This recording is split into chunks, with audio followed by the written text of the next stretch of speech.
Supposedly, after my movie with Dina, yung Magdusa Ka, dapat ilo-launch na ako. But I got pregnant. Ayan na. Parang may arrangement kayo dalawa ni Robin na... Hindi. Na siya yung aako nung ano. Ganun ba yun? Siya lang ang nagsabi, akuin niya. Sabi niya, akuin niya. But right after he said that, umalis ako pumunta ako ng Amerika My brother just passed away in February. Yeah. Colon cancer.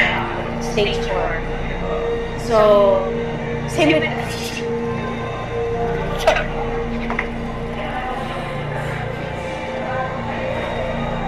At Gigi has stage. Sumikat siya noong 1980s dahil sa pelikulang Bagets. Pero sa kalagitnaan ng kanyang kasikatan ay biglang tumigil si Jobel Salvador at nagdesisyong mangibang bansa. Ano nga ba ang dahilan kung bakit niya ito ginawa? Bago yan, subscribe muna kayo sa aking channel at kay Christine Babos channel. Guys, kasama na natin ang ating idol noong 80s, Miss Jobel Salvador. Hello, idol talaga. Oo, maraming nag-idolize sa'yo noong 1980s, ha? Bagets. Kamusta ka na? Okay naman. Hello, everyone. Ang tagal ka namin di nakita. Yeah. Ang last yung teleserye mo, no? The Killer Bride. Killer Bride. 2019. Oo. Yes. So you're based in the US na? Right now, I'm based in the US. Pero I'm kind of planning na to come back here na kasi nag-graduate na yung anak ko. Kaya naman kasi talaga kami pumunta ng US noon was for my mom kasi she got sick, nagka-cancer. And then, yun na rin, for my daughter then to study in the US. And sa awa naman ng Diyos, nakatapos na ng college. So paminsan-minsan bumabalik ka rito? Kung may project, Kung may project, I stay. But every year naman, nandito ako to visit. Kasi may brother din ako na nandito. Yeah. Kamusta ang buhay mo sa US? It's not all bed of roses. You know, hindi naman ganun talaga kadali ang buhay sa Amerika. But sa awa naman ng Diyos, nagsusurvive kami. You know, I do baking on the side. Okay. Yung mga pre-orders ng mga ensaymada cakes, whatever, fruit cakes. Ang ano ko talaga, pag holiday, yung December, yan, dyan, malakas ang fruit cake ko. Yeah. Aside from that, meron kang regular job? Aside from that, I do also part-time caregiving. Kasi that's the only job I can do dahil nga every year, umuwi ako ng Japan at saka dito. So, kung sa caregiving, madali ako magpaalam. Alam mo yun, unlike yung regular job, hindi ako naman pwede mag-quit ako every time na uwi ako. Magkukwit ako. Ang pangit sa ano sa resume nun. But, nitong nag-graduate na yung anak ko noong December, I decided to try and look for a regular job. I work now sa isang hospice sa Las Vegas. Okay. Pero nung nagsisimula ka pa lang sa US, ano yung mga unang trabaho mo ron? Ano mga unang mong pinasok na trabaho? Well, actually, kasi bago naman ako naging artista, nasa US na ako eh. Nakakatawa yung istorya na yan eh. I was already enrolled. Me and my brother were already enrolled sa San Agustin. And then, sabi ni Papa, punta daw kami ng Disneyland. Okay? Tour lang, Disneyland. Eh, pasukan na eh. June na yun eh. Bakasyon naman yun sa US, di ba? Sige, excited kami nung brother ko, yung bunso. Punta kami. Siyempre, how old was I? 14? 15? Siyempre, yung mga kaidaran mong ganyan, mahilig ka rin naman sa mga American movies, shows, lahat. Fan tayo, di ba? So, pagpunta ko ng Amerika, parang hindi ko naman namimiss yung Pilipinas. Hanggang hindi na namin namamalayan ng brother ko, teka, patagal na kami nung patagal na. Alam mo yun, 3 or 4 months, we stayed in West Covina sa uncle ko. Hanggang ito na, we moved to Las Vegas. Bumili na ng bahay ang Papa. Pero wala, parang I don't remember me asking Papa na, pa, hindi ba tayo uwi? Parang nag-enjoy na ako. So since then, yun na, tuloy-tuloy na, nag-aral na kami doon. I graduated high school there. This was before yung mga movies? Yeah, before Bagets. But I was graduating actually nung nag-Bagets ako. Umuwi ako dito for my birthday. Kasi nandito si Mama at si Papa. So umuwi ako dito. I'm the only girl in the family eh. parang hindi ako yata masayang kasama Puro ko yung mga lalaki. puro lalaki. You know? So umuwi ako dito to celebrate my birthday. Eh si Papa, may meeting sa Viva. So sinama ako ni Papa sa Viva.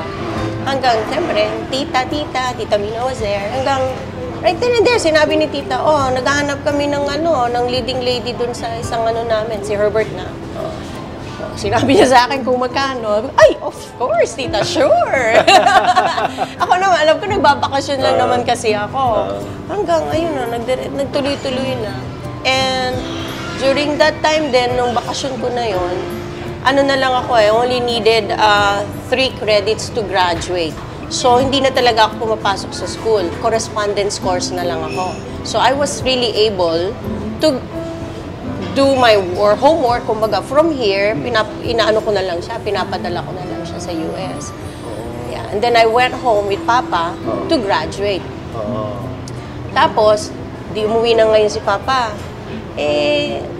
Dream kong maging doktor eh. You know? So, alam ko meron akong movie gagawin na kasunod. Kaya lang, parang ayoko umuwi kasi gusto ko pa mag-aral. Okay? So, what I did, yung pamasahin binigay sa akin ni Papa to buy a ticket, binili ko ng aso. Na? Aso. Aso? Worth $750 na aso. The Kasi aso yun? American Eskimo. Oh, wow. American Eskimo. Ang tagal ng buhay nun But anyway, so I bought the dog. Okay. Ko dahil, alam mo naman si Papa. Galit na galit.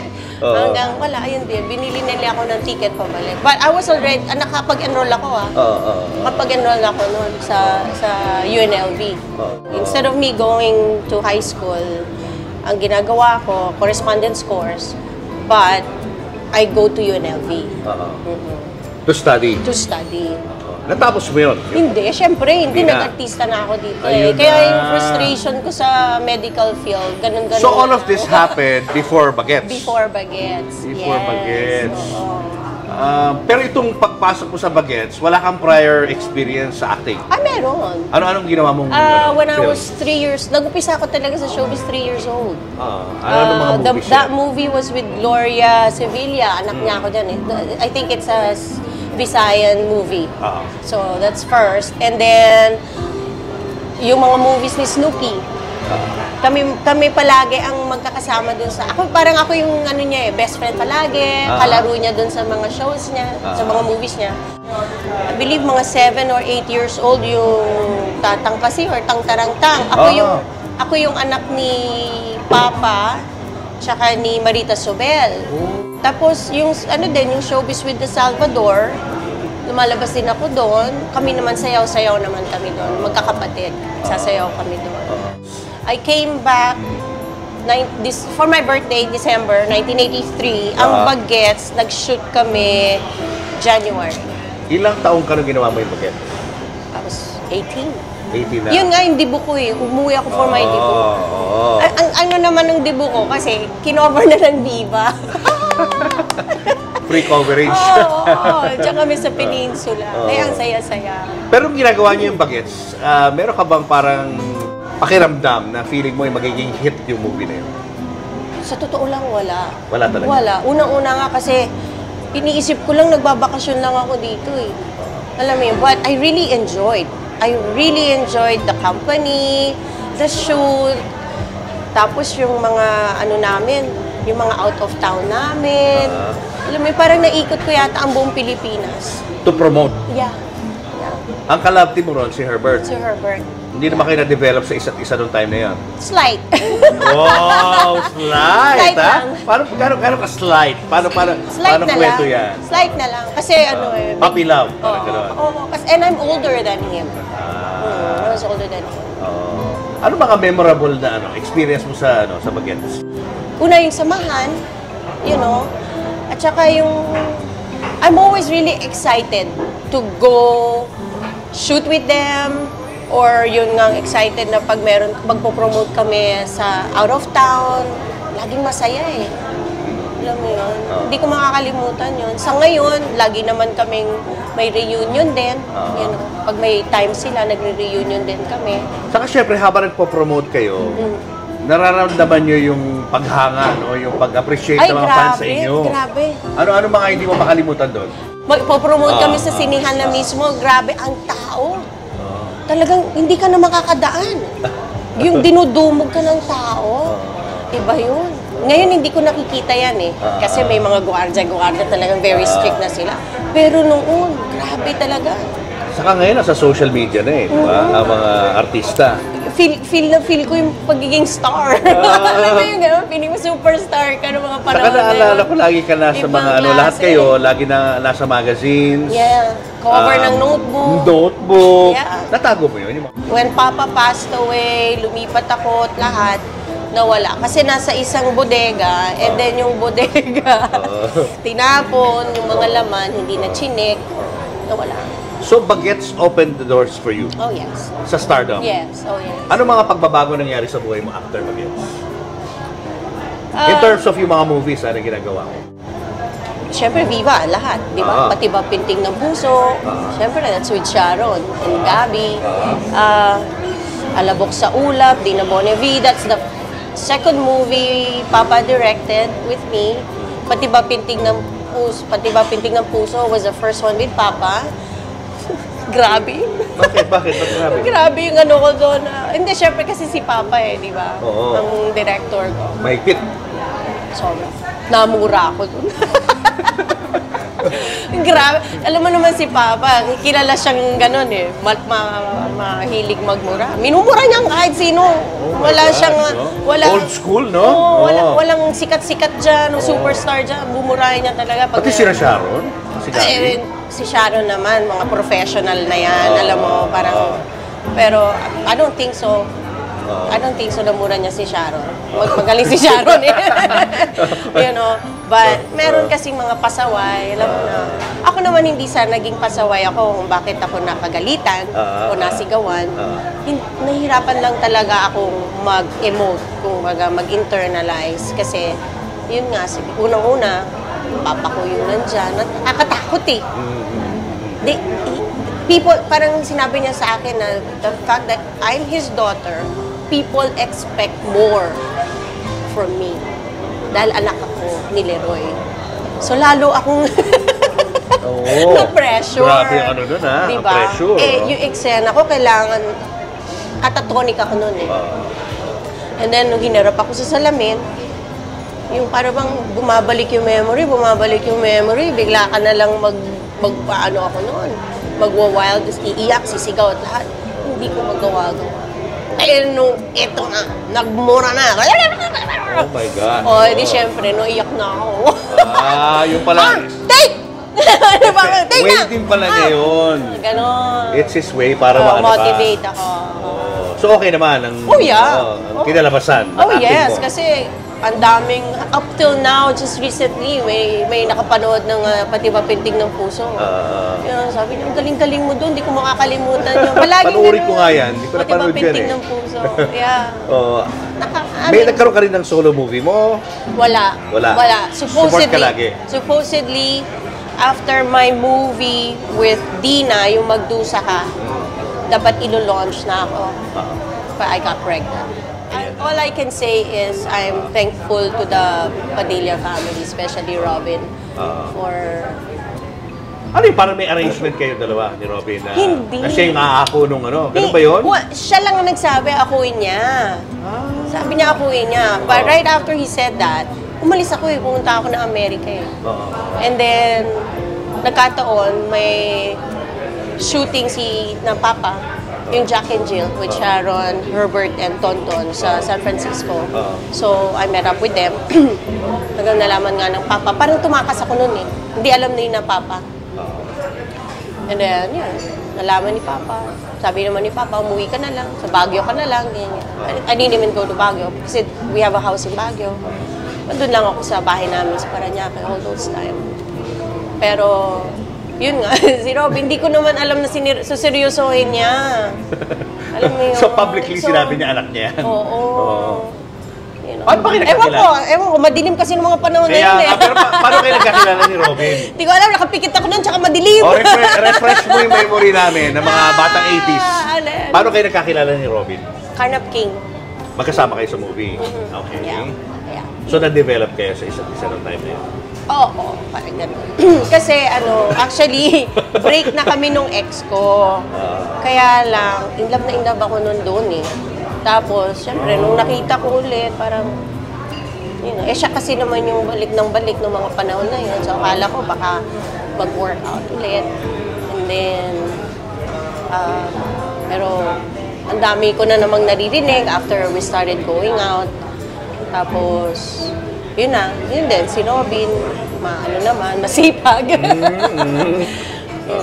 Nanliligaw sa'yo nun. Pero alam ni Robin na meron kang boyfriend noong time na yun? No, he was not even my boyfriend anymore. Wala na kayo? Wala na kami noon. Hiwalay na kayo? Oo, hiwalay na kami noon. So parang galit siya. Huwag kang mag-alala. Papanagutan ko yan. Sabi niya. Noong mga panahon na yun, syempre bata pa rin naman si Robin. And nung medyo malaki na nga yung anak ko, hindi ko alam kung paano kaharapin yung pamilya niya, yung mami niya. Hindi ko alam paano sasabihin. Alam mo yun. So, naki-ride on ako dun sa niya. Sa gusto niyang mangyari.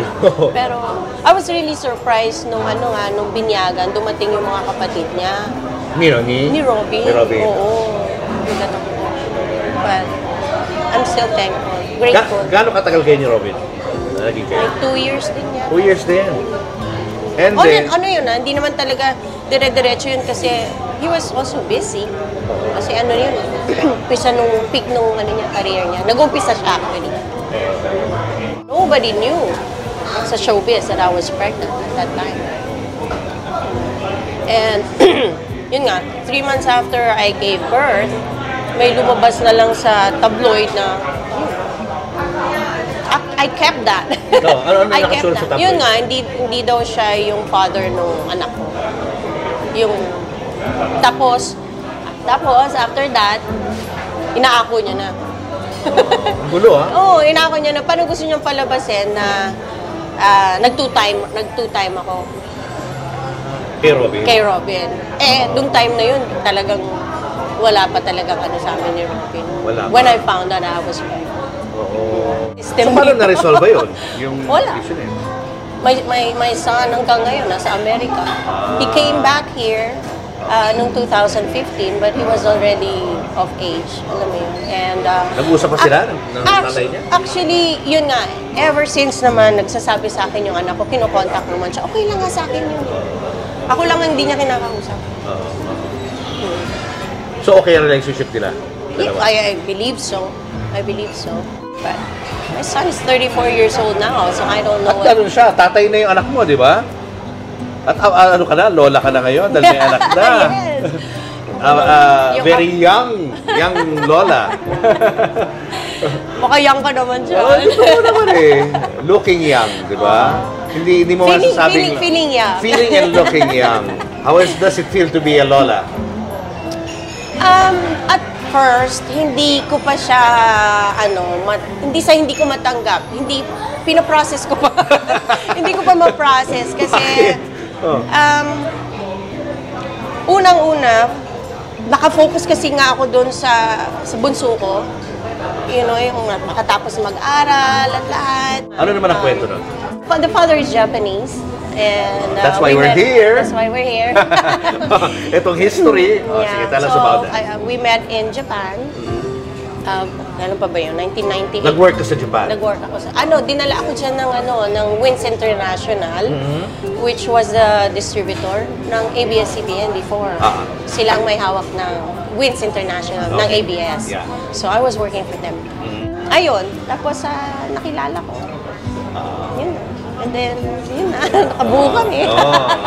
Okay. How long were you together? 1999. Hanggang 2005. From? 1998. Parang ganun. Ang tagal din, Yeah. Ang name niya is si... Julina. Si Julina. Correct. Julina. So si Julina went to the US with you? Yes. Hindi siya nag-stay sa Japan? Hindi. From Japan kasi, when third grade na siya, back in 2009, ang manager ko noon was si Valenciano, Angeli. Si Angeli. She's the one talaga who convinced me to come back. balik na ako ng showbiz. And during that time din naman, hiwalay na kami ni Hapon and medyo mahirap ang buhay, you know, raising a kid in Dalawa Japan. Umuwi muna kami dito. Okay. Hindi niya alam na umuwi na kami dito. Hinahanap pala niya yung anak niya. Nahanap niya anak niya. Hanggang one day, nandiyan kami, nag-iikot lang kami na anak sa Greenbelt. Nag-ring ang phone ko. Hindi ko alam paano na ano yung... It was him on the phone. Hindi ako makalulon. Alam mo yung parang huminto yung paghinga ko. You know, I was really shocked. Yeah, you know, na parang, why is he calling? Wala. Inano ko na lang. Para bushmas, ganyan. Sabi niya lang, Genki. Genki. Binigay ko bigla yung phone sa anak. Kaya paano wala ako masabi. Sila na lang sabi ko, papa mo. And, ayun, nag-usap na sila. Binalik ulit sa akin. Tapos sabi niya, pagka-balik niyo ng Japan, sabi niya, magkita tayo, ganyan.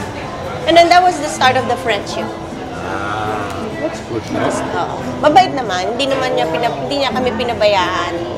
Because they own Botechu, no? Yes. Oo. Ano pa ibang businesses nila? Botechu lang talaga? Marami. Oh, they have real estate, they have buildings, Wow. in Osaka. Marami sila, manufacturing. Yeah. Hindi lang restaurant. So I'm sure hindi nagkulang sa suporta yan sa anak mo. Hindi naman. Dire-diretso lang. Very grateful. And then, paano nag-start yung friendship doon sa conversation na yon? Yun na, in-explain lang niya why talaga hindi na kami po pwede, which I truly understand naman, you know, kasi ganun yung culture nila eh. Diba? And I respected that. Ang akin lang, ang inano ko lang talaga sa kanya is, wag mo pabayaan yung anak ko. My request was, pakilala mo lang yung anak ko sa nanay mo. Yeah. Bakit hindi mo na binuksan yung puso mo sa panibagong pag-ibig? Ewan ko, hindi ko naghahanap eh. Pero siyempre, may mga lumalapit sa'yo, di ba? May dumating.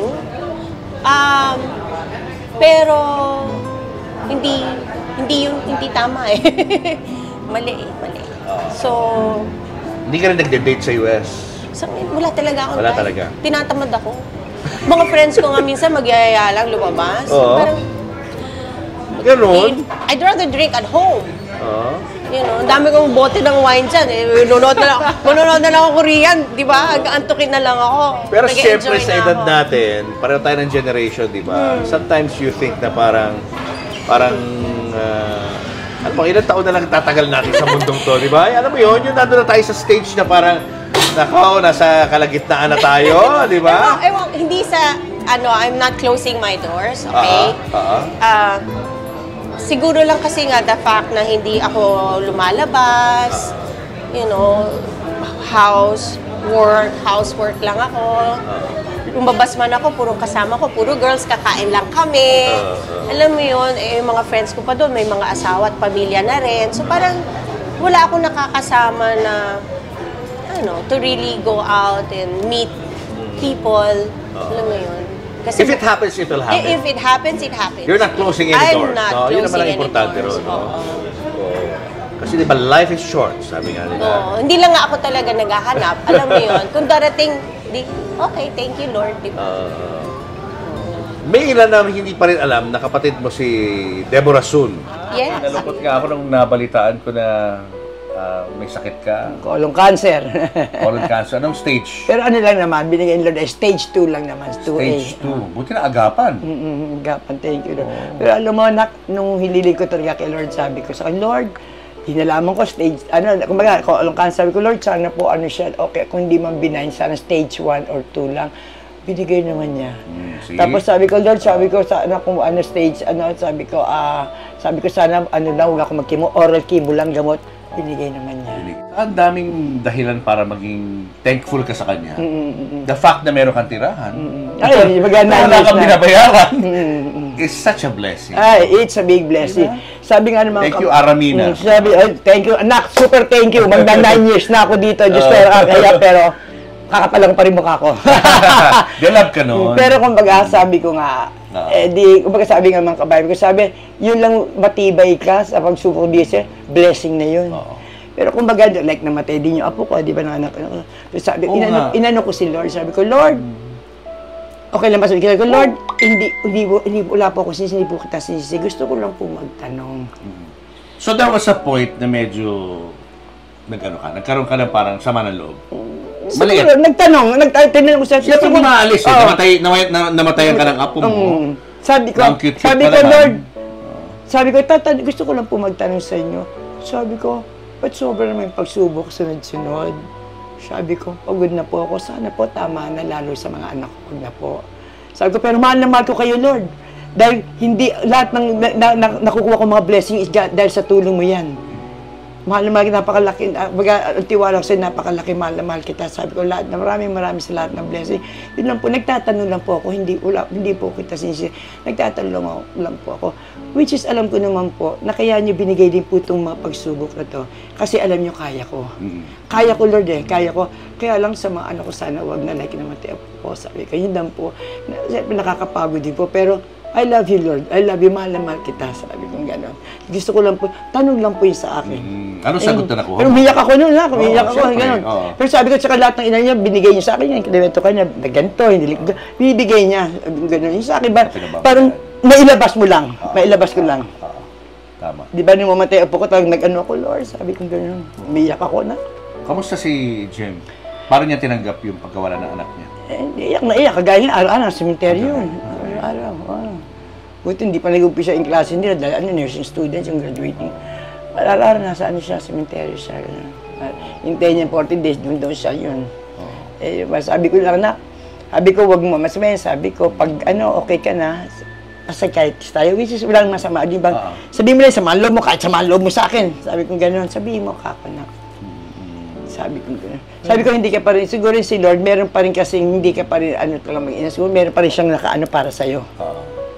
May nakalaan. Nakalaan, oo. Sabi ko nga, pag inaan ako, sabi na mukha kang walang sakit, yakan-yaka ko to sabi ko, kayang-kaya ko to. Napaka-positive mo nga Pag binigay sa akin, Lord, dito, kasi alam niya, kaya ko. Yes, tama. Kaya binigay niya ito pag kayang-kaya ko to.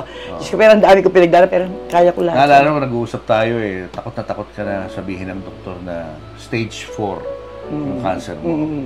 Pero di ba sabi natin kailangan pagdasal natin, let's own it, na dapat claim it. Mas mababa, no? Let's claim it, na dapat mas mababa yung yung ng cancer. Yung tingnan mo, binigay din, di ba? Stage 2. Tapos may pag-asa pa. With the help of yung lahat na iraraas ko, paggamot ko, ang lahat gamot, pag-test kayo ngayon.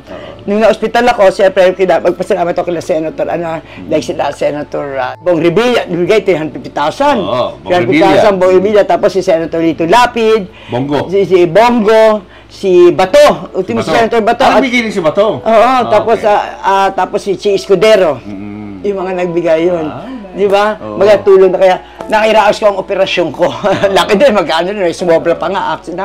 Thank you sa inyo lahat, mga senator. Lahat sa inyo. Thank you.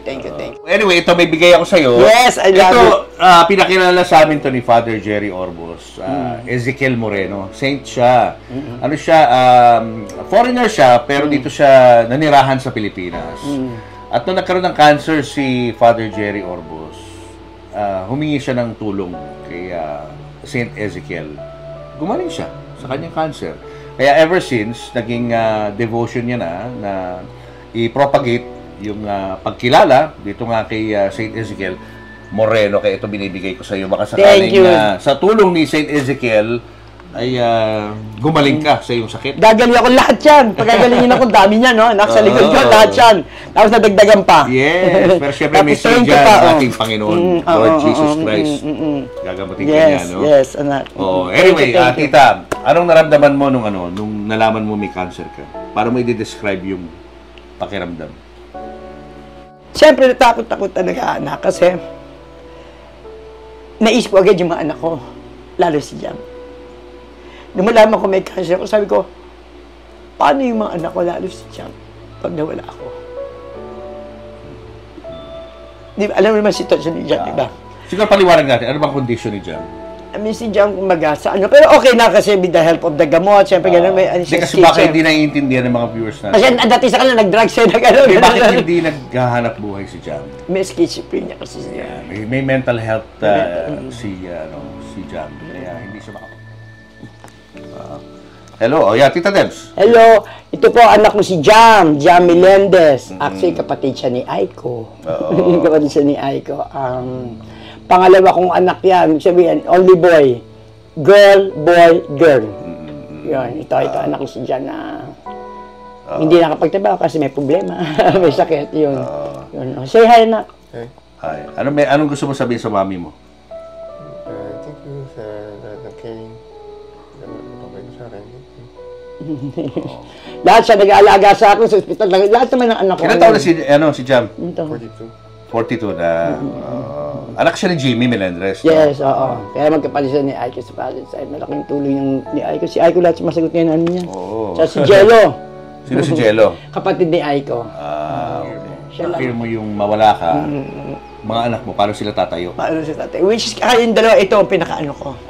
Kaya nga nung pag inano ko, Lord, pag kinuha mo naman ako, isabay mo si Jam. Totoo yan. Inano ko. Sabi ko, kung di naman, wag mo ako unahin, pinaano ko pa siya, totoo lang.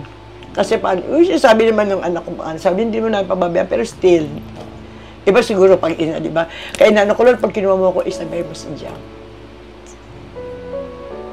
Pag kinuha mo ako, kunin mo rin ako. Sana hindi ka muna kulin. No? Sana. I mean, ako, ang faith ko naman kay Lord, sobra. Lahat nga na, like I said kanina, lahat ng hiniling ko, totoo lang. Ano ba prayer mo? Anong lagi mong pinagdarasal? Kasi ang pinakauna ko, nagpapasalamat ako sa umaga. Salamat sa lahat. Itong blessing, bagong araw nito, bagong buwan. At lahat siya, inaano ko, lahat mga pangalan sinasabi ko, mga anak ko, lahat. Like yung mga tao, hindi lang pati si Philip, lahat tayo actually kasama sa dasal ko. Ultimo yung mga sila, sabi ko, bibigyan ng trabaho, yung mga pamangkin ko, yung mga ganun. Be thankful always. Yun ang pinakaano ko, tapos saka ako mag-ano, yung pag-ano, basta lahat pasasalamat kahit sa gabi, ang pinakaano, saka ako mag-ano, na ibang kumakatok po ako sa puso yung lahat, yung gano'n. Anong hirap ng magkaroon ng cancer sa mga panahon ito? Gano'ng kahirap yun? Diretso na kita na, mahirap una, syempre, financial. Nakuha mo? Dahil, like I said kanina, kung hindi niya ako tinutulungan, baka wala na. Saan ko kukunin lahat?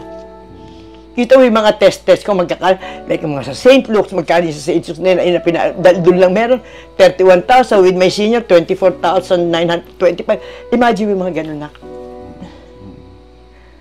Sa tulong yan, Maricel, isa pa sa malaki tulong sa akin, Maricel Soriano. So, yan, Maricel, kumbaga, sabi nga niya, magkabata kami, nagja-Jackson kami, matanda ko na sa 6 years, pero sabihin, di ba? Maricel, makakita yung tulong sa akin ni Maricel, si Boy, Abunda. Si Boy, parang ako nasa niya, yung payroll. Matulungin talaga yun. Kusa. Sobrang matulungin yun. Ikaw, pag tita, ano nga ulit, tita Gcash, ikaw, padala ka ng padala. Like, itong huli kong mga lab, padala mo, tsaka ni Boy yun. Sa tulong yun. Hindi na akong bihingi. Kahit naman ako wala pa akong cancer ganun na kayo Lalo pa ngayon, mas daan niyo ako siguro dahil naintindihan yung sitwasyon ko, parang magpapagamot si tita. Kahit nakakahingi ako sa gobyerno, dahil kanina, sabi siya, pinadalan ako para sa kidney. Pero bago ka makapagpaan ng mga lab, abuti nga siya, baka ako tumaas na yung stage mo o whatever. Alam mo yung gano'n? Sa stress pa lang, di ba? Kaya ako, pag binigyan niyo ako, hindi ko pa rin tabi, ginagastos ko na doon. Kumbaga kahit alam kong pwede akong, like binigyan nga ako ngayon sa kidney center ng malasakit. Iano ko sa PET scan yun, anak, tapos may sobra pa yun, pwede ko ipaano sa lab. Pero ang tagal nakita kasi ang dami ko pang gagawin requirement, pinapagawa ko sa apo ko. Gusto ko siyempre, ma-test na kagad. Gaya, pag nagkaano ako, may bago na naman. Pinakita ko na, may bago na naman. Pag nagkaano ako, pagagawa ko na kagad dyan. Hindi ko para isubi yung pera, iano ko na agad. Siyempre, pag-apunta ka agad, gusto ko agad madala agad sa doktor yung result. Di ba pag pagtatest ng anak, papunta na naman akong doktor, nak, meron ako, di ba, halos araw-araw, nak. Wala, ganun talaga. Like I said, binigay sa akin ni Lord yan, pero alam niya kasi kaya ko. Pero gano'ng kahirap, tita, na maghanap ng trabaho ngayon? Lalo na sa showbiz, kung saan yan ang kinagisnan. Yun ang kinagisnan ko, dahil hindi mo ako makakapagtrabaho na ako, dahil una, hindi mo ako tapos ng high school, anak, no, di ba? Lalo hindi naman ito Amerika, hindi kagaya na Amerika makakapagtrabaho. Kahit saan, di ba? Dahil 15 years ako tumira doon, anak Kaya alam ko, kahit saan, mag-babysitter ka, whatever, kahit maglinis ka lang ng isang unit doon, magkano, mabayaran ka ng mga $8, magkano. Alam mo yung gano'n, per hour pa yun ha, mga gano'n ha. Wala iba, dito mahirap. Siyempre, dahil ako kasi artista, siyempre, ang role ko, lola o nanay. Di ba, nanay na siyempre, bawa nila Maricel, siyempre, mga gano'n lang, nila Ara, mga gano'n. Which is, mahirap talaga maka-antrabaho, lalo ngayon marami na kami. Mga ibang artista pa na ano, di ba? Kaya nung may pasok ako talaga sa Batang Quiapo, is napakalaking tulong. Malaking tulong sa akin. Hopefully may balik ako, pwede ako buhayin. Baka mabuhay yung character ko, like nung kaya. Malaking tulong yun. Like kay Byron Gasler dun sa anak sa ano, nagkwento kami ni LT. Sabi niya ba, malay mo, dahil kay Byron Gasler dun sa Provinciano, pinatay, pero nabuhay yung character niya, dahil kakambal. Malay mo, Coco, direct. I love you. Uso naman yan, tita, yung mga namatay na bubuhay ulit. Ganun, kakambal baga. Ano? So, kailangan ni tita ngayon ng trabaho. Kaya mo pa ba? Kung sakaling... Kaya. Ikaw mo parang ako na sakit. Kahit talagang sakit ka, may marami ka inaasikaso sa... Hindi, sa ngayon marami akong inaasikaso. Pero tingnan natin sa... Pag umiinom na ako ng oral chemo ko na gamot. Sabi nga kasi ng doktor ko ng Colgi, sabi, Jean kasi nanayin ko, sabi niya, yung gamot na yan, hindi ka nagkikimo na inaano. Pero yung gamot na, as oral chemo, as... Ang ano rin yan, symptoms, pareho halos din. Ganon. You lost your appetite. Ay, sabi ko, good. Doon, taba ko siya. You lost appetite, hilo ka, masusuka ka. Ganon. Sabi niya, pero baka kayanin mo. Kasi dapat, pinainim niya sa akin 7 tablets a day. Which sabi niya, suko natin sa 5 tablets a day, which is 2,500 milligrams a day.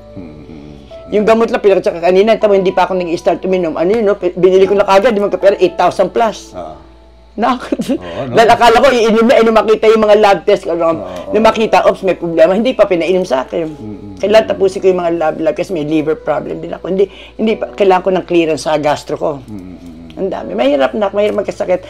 Lalo na, mahirap magkasakit kung wala kang pera talaga. Kaya kung may opportunities na bigyan ka ng hanap buhay, ay, Diyos ko, thank you. Grab na, no? Thank you, Lord. Gagrab ni Tita Debs yan. Kasi kita niya naman, kaya naman niya eh. Kailangan ko yung trabaho talaga ng life, lalo sa ano ko. Sa sitwasyon ng aking sakit. Si Jobel ba ay close kayo hanggang ngayon? Nakakausap mo siya lagi? Kanina, ano ko siya, tinext ko, sabi ko, pupunta ka nga, gano'n. Iyon. Pero, kasi half-sister lang kami. Pero hindi namin sinasabi niya, basta kapatid. Isang tatay nyo, siyempre. Isang tatay namin, pero different mother. Alam mo, typical Salvador. Typical Salvador, anak. Kailan kayo huli nagkakita personally? Nung 21 ng July, nag-ano kami, yung get-together reunion namin yung mga Salvador. Dun sa Boteju, na ano? Sa Boteju? Gasos niya yung lahat. Siyempre, siya nga na itong boss dun eh. Sabi pere. Kailan yun? July 21. July. Kasi nung na-interview ko sa kanya, nung na-interview ko siya, meron siyang sinabi tungkol sa iyo. Ito, panoorin mo. May ilan na hindi pa rin alam na kapatid mo si Deborah Sun. Yes, she Si is. Deborah supposed to be. Kasi nagkaroon kami ng parang parang pagsasama nung na-interview ko siya doon sa vlog ko. Yeah. Na tinulungan din namin siya. And now, meron siya mga challenges sa life niya. Have you heard about that, na meron siyang cancer? Anong naramdaman mo? Actually, not only that, her daughter also was pregnant and gave birth na sabay-sabay. Sabay-sabay. So, sabay niyang, ibig sabihin, right after she found out she has cancer, namatayan ng baby. Parang, alam mo yun, masakit nun. My brother just passed away in February. Yeah. Colon cancer. Stage 4. So, same with...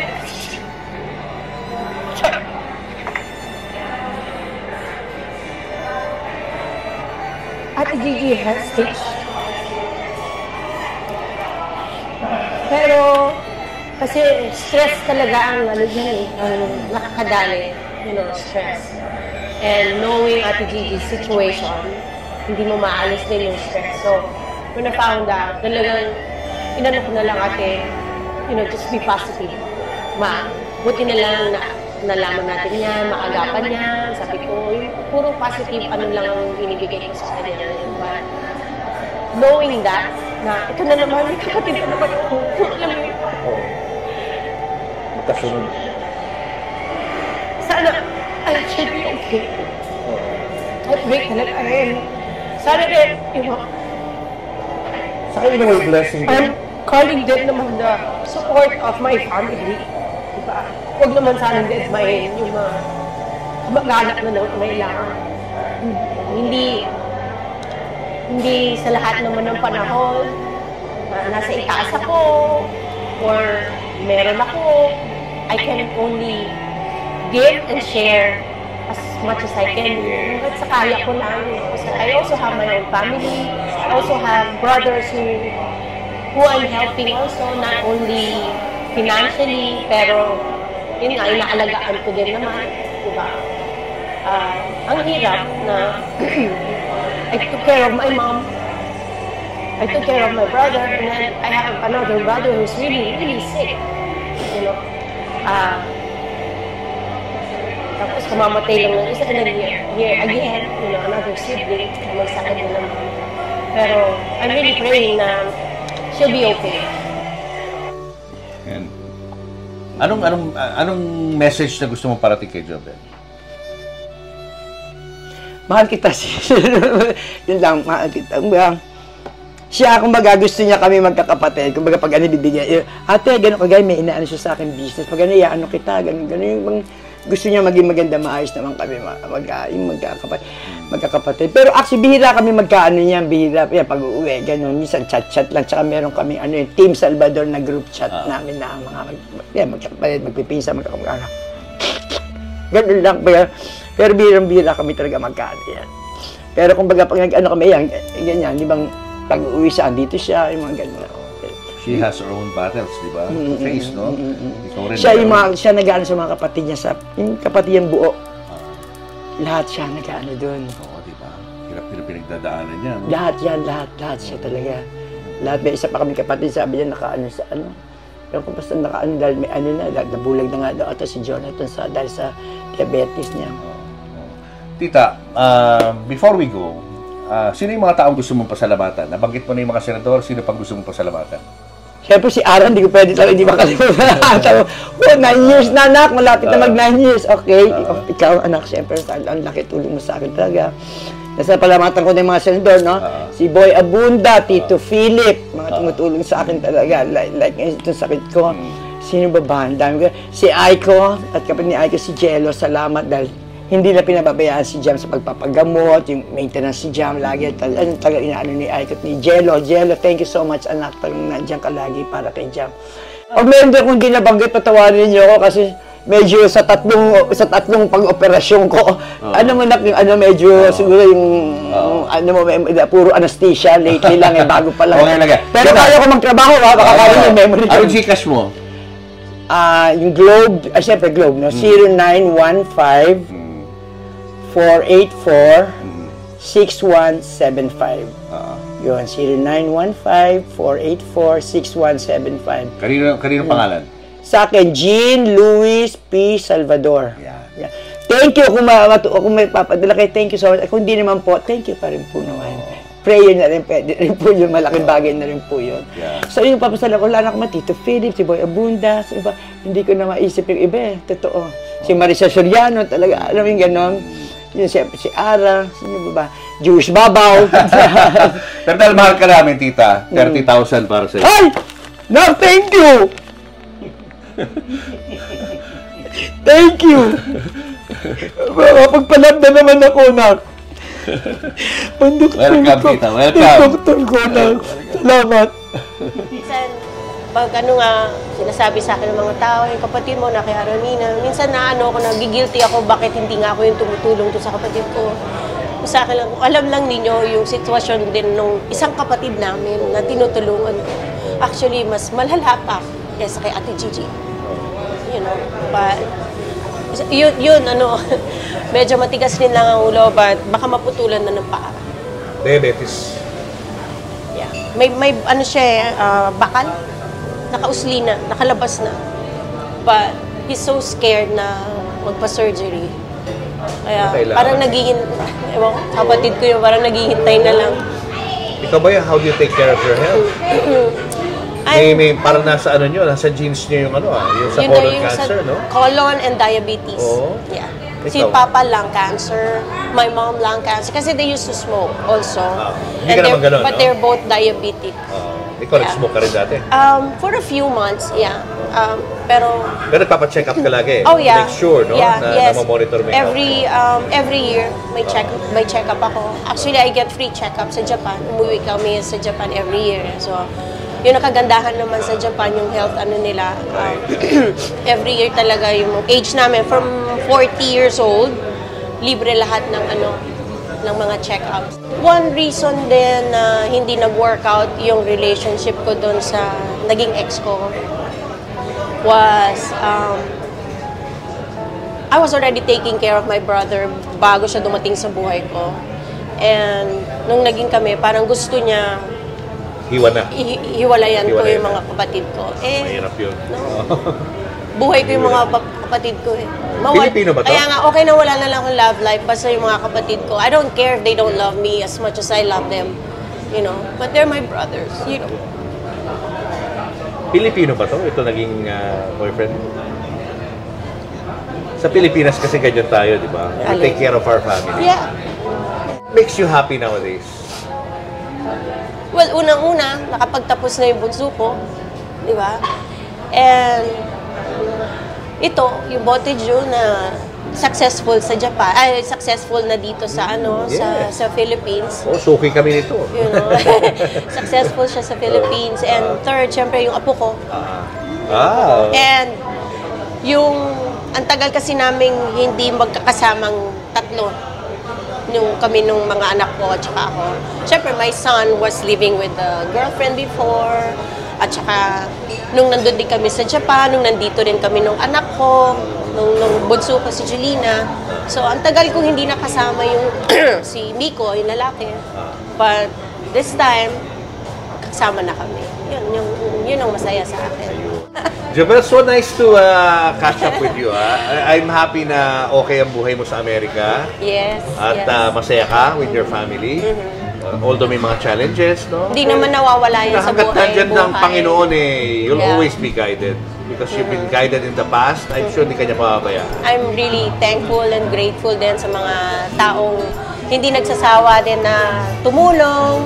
Alam mo yun? So, ayan, maraming salamat. And thank you. It's really a pleasure to be here. Si Ate Gigi talaga, nung palang kinukulit na ako. Ako naman, love namin yan Ako, hinahanap ka ni Julius Jobel. Ate, anong pag-uusapan namin? Madami, dami natin ang pag-usapan. Oo nga, hindi ko alam. Pala, Jobel, sa mga fans mo sa iba't ibang bahagi ng mundo. Siguradong meron yan. Mga tagahanga mo in the past, no? Well, syempre, maraming salamat din.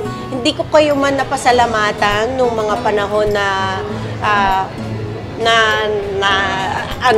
mataas ang aking career.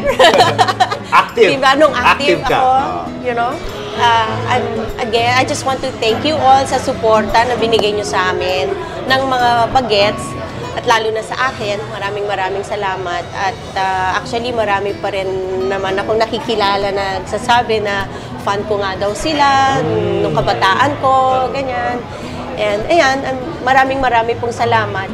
And at kapag po kayo ay napasyal sa Japan o dito sa Pilipinas, sana naman po pasyalan niyo po itong Boteju. Oo. Pasyalan niyo po itong sarap ng food dito. Ng Boteju. Japanese po yan. Authentic Japanese kasi po ito originated in Japan talaga. So ang aming mga ingredients are from Japan. You know? So, yan po, huwag niyo pong kalimutan. Meron po kami ngayon 88 branches all over the Philippines. Yes. So, come August, I believe next month, meron po kaming bagong menu. You know, and we will be featuring the 7 Iron Chef. These Iron Chefs are the famous in Japan, actually. So, bawat Iron Chef po, meron silang kanya-kanyang special menu. Wow. Yan. Ayan. Ito yan, Yan no? yung 7 Samurai 7. Chef. Yeah. Wow, excited na ako dyan. Kailan yan? By August 1st, August. bago na yung menu. Meron din kaming Michelin Star na chef, na Michelin Star Iron Chef. And again, syempre, ino-open mo ulit yung doors mo sa showbiz, no? Yes. Di ba? Kung sakaling may nananawagan. may interesado siya, no? Sa mga teleserye in the future. Yes. Jobel Salvador is here. Opo. Anytime po. Kung kailangan niyo po ako, tawagan nyo. Andyan naman po ang Facebook, andyan naman ang Instagram, Jobel Salvador. Ewan ko ba kung ba't kailangan pa niya pumasok sa showbiz? Mukhang, Di naman, mukhang napaka, ano mo na sa business, successful Hindi mo naman, na eh. hindi naman. Puro pambayad lang po yun ng bills. Wala akong alam mo yun naman kailangan Hindi, saka happy ka sa showbiz. habang tumatanda tayo, kailangan din naman natin ng ipon para sa pambayad ng gamot. Di ba? Iba yung para sa mga anak. Hindi, saka happy ka nga sa paggawa ng mga Yeah. pag-artista, pag-acting. Even hanggang ngayon po, ang dami kong mga proyekto na gusto kong gawin. Actually, Julius, sige, anuhin ko na. Sige. Nagka-reunion kami dito ng Salvador. Just a couple of days ago. Okay. Kailan ba yun? Sunday, sorry. Nung Sunday. About almost 60 ang dumating. You know, unfortunately, si Tito Philip hindi lang dumating kasi he was in Bacolod. Si Tita Debs dumating? Dumating, syempre. Okay. Hindi mawawala yun. So, dumating yung sa side ni Juan Miguel, sina Chevy, sina Tong, sina Vicky, Malu. Dumating naman sila, sina Becky. And meron kasi akong planong gawin na may project. Hindi ko lang masabi kung ano yung project, but it's for the Salvadors. Wow. And sana po abangan ninyo at supportahan ninyo. Ano to? Movie ba to o teleserye to? Basta. Basta. Okay. Basta. Secret. Abangan Basta. natin yan. Oo. Supportahan natin yan. Kailangan ibalik natin ang mga Salvador sa show. Si Mahanagan. Siyempre. Kung nandito siya, kung pagbibigyan niya ang kanyang mga pamilya. Janela. Yeah. Mga bagong generation na ng mga Salvador to. Sana naman pagbigyan niya kami. Di ba? Sure. Anyway, thank you Thank you, so much. thank you so Nag-enjoy ako din sa much. conversation natin. I'll See you again soon, Yes, see you again. And thank you again. It's really a pleasure. You're welcome. Maraming salamat po and God bless you. And thank you, Ren. Thank you, Ren, Thank you. for agreeing to this interview. Thank you. Thank you. Kahit maputi na ang buhok mo.